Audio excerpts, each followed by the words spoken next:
Rabbi Berger. So thank you to all the teachers that came before me. I've been taking notes because everything I've learned is going to make my Seder even better. When I was looking for what to share, I found something fun. I've had this in my collection for a few years now. It's Yeshiva University Haggadah put out back in like 1985, mainly by students. And it was, I'll try to hold it up, but it was compiled and edited by two honored people, including Raya Brander's father, Raya Brander. And I've used it before, but like now I live here and I think that's neat.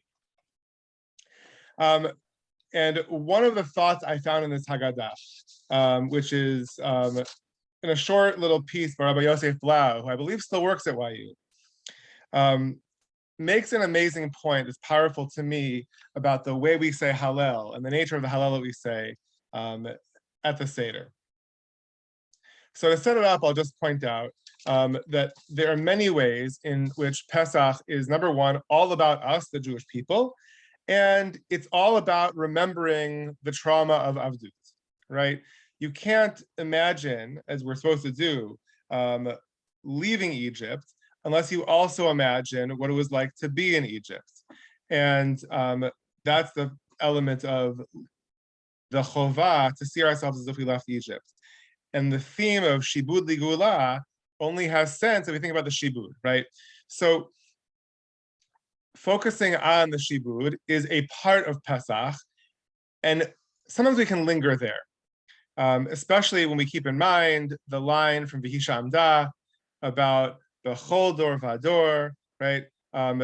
Not the one about seeing ourselves, but omdim aleinu l'chalotenu, right? It is possible to read the Haggadah and emerge with a focus on solely, right, the Jewish piece of the story. After all, Korban Pesach is a defining aspect of being part of the Jewish people, and also of the Shibud.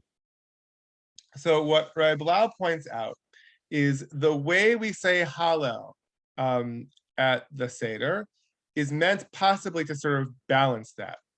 Not eliminate it, but balance it, right?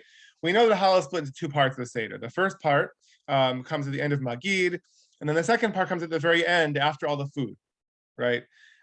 Why set it up that way?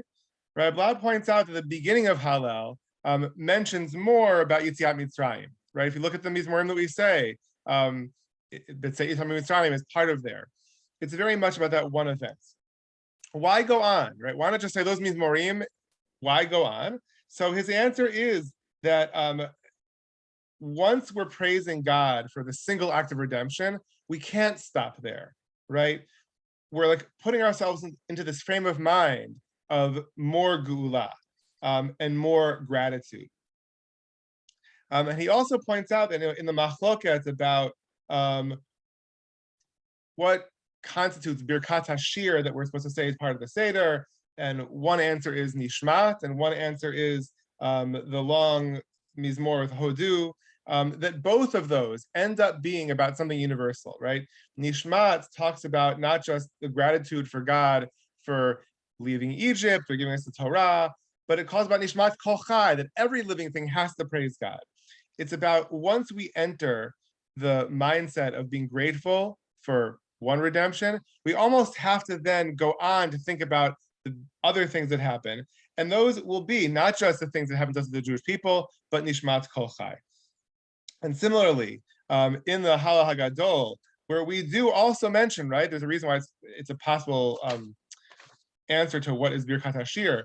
It talks about the things that God did taking us out of Egypt, as far as I would say, praising